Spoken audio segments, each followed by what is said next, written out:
Have you ever felt like you're doing everything right, yet you still feel crummy? You're eating healthy, working out hard, and trying to find balance in your life, yet something still feels off. In this video, I will cover how you can do all the right things, yet still feel crappy. This is what happens with overtraining. You do all the right things, and it sucks because you feel like you got run over by a truck. Trust me, I have been there and know the feeling. With 20 years with fitness as a big part of my life and years as a personal trainer, I have seen firsthand how sometimes health and feeling fit can remain elusive. This is the side of fitness that most people don't talk about. We will cover overtraining and how to listen to your body. Further, stick around for my bonus health tips to implement right away to overcome this. So, maybe you lift weights, you walk daily, you even eat fruits and vegetables and pass on dessert. Literally, it feels like you're doing everything you can, yet you still feel off. So what are you doing wrong? The part that is hard about health, fitness, and nutrition is that it's so individualized.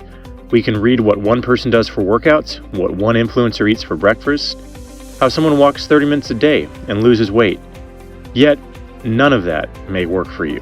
That is the reality, joy, and blessing of trying to take care of your health. It is trial and error. Some days one thing works and the next week it won't work. And you could have finally met the dreaded overtraining.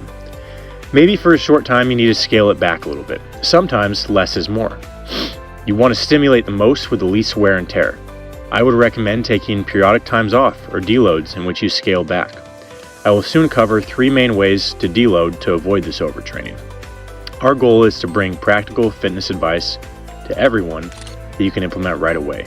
We appreciate you watching. Please consider subscribing and turn on the bell to stay tuned for weekly videos we upload.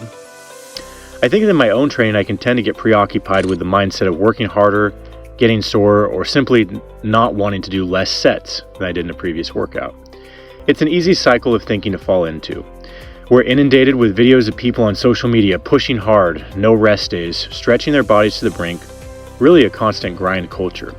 To clarify, there is a place for hard training. However, there must be balance, and it can be easy to forget that growth and physique improvements actually happen when we go home, rest, and recover.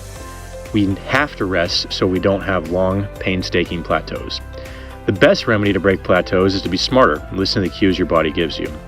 So, what does a deload look like? How do you avoid overtraining? The goal is to lower intensity to help optimize results by decreasing either the weights or the reps a little. Both your nervous system and muscles can use a reset. This is to prepare and maximize the success of your next intense training cycle. The first way to deload is a full week off in which you do not touch a single barbell or dumbbell. This was once regarded as the gold standard back in the day for recovery. Recent research still shows that 1 week off probably won't hurt you. The second way to structure deload is what is known as tapering off, or a taper week, when you cut volume some but still have a high intensity in your workouts. It's still a hard workout, just less of it. You're training heavy, just cutting the sets in half and still doing compound lifts with little less extra sets. For example, if you normally do 4 to 6 working sets of heavy deadlift or squat, cut that back to 2 to 3 for a little bit. The third way to structure deload is the one I would personally recommend. This is a moderate, not too drastic reduction in intensity and volume of your training. I would recommend dropping the volume by 30 to 50% of what your normal training entails. This would be taking a set off or a few less reps. If you normally do 4 sets of squat, cut it back to 3. It should basically be a lighter week in which you cut a few reps out and allow your body to recover while still getting the movement. Keep moving and working out, just find new ways to do so. If you're experiencing soreness, never recovering, or not seeing progress in the gym, you need to mix it up. This could be by deloading, listed above, or just overall different movements. If you don't walk a lot, make time for it. If your lifting routine is stale, try new variations of exercises. If your knees hurt, try swimming. These are all adaptations that can keep you progressing.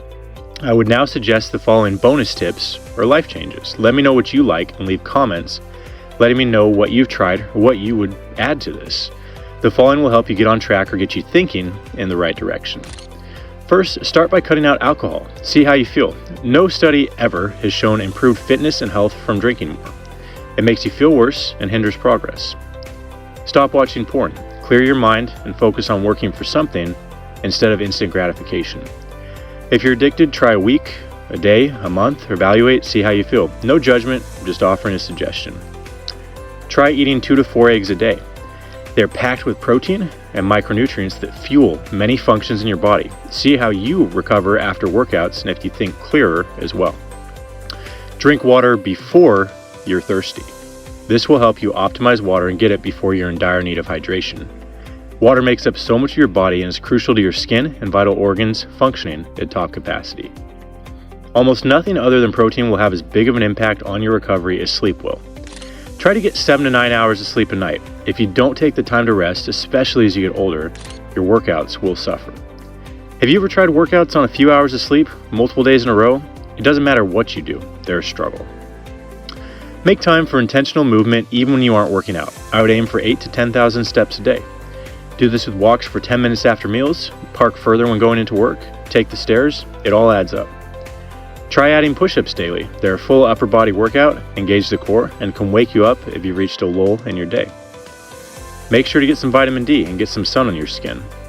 This can work hand in hand with steps and aim for 30 minutes of sunshine getting outside in nature. This has helped my mental health and helped me to focus on the goals I have for a day without getting overwhelmed or lost in all the little things without a plan.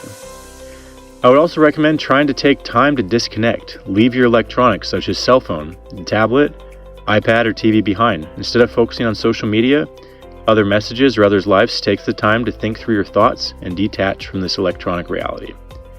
It is possible to take care of yourself and value your fitness, yet still feel crummy. It happens to everyone. Just remember, it can take small course corrections and small degrees of change that can get you back on track. If you add even 1 or 2 of these suggestions, I bet you see a difference. Check out our other videos on how to deload effectively in more detail, how to increase hypertrophy, and other protein fitness loving tips. Our goal is to bring practical fitness advice to everyone that you can implement right away. We appreciate you watching. Please subscribe and turn on the bell to stay tuned for weekly videos.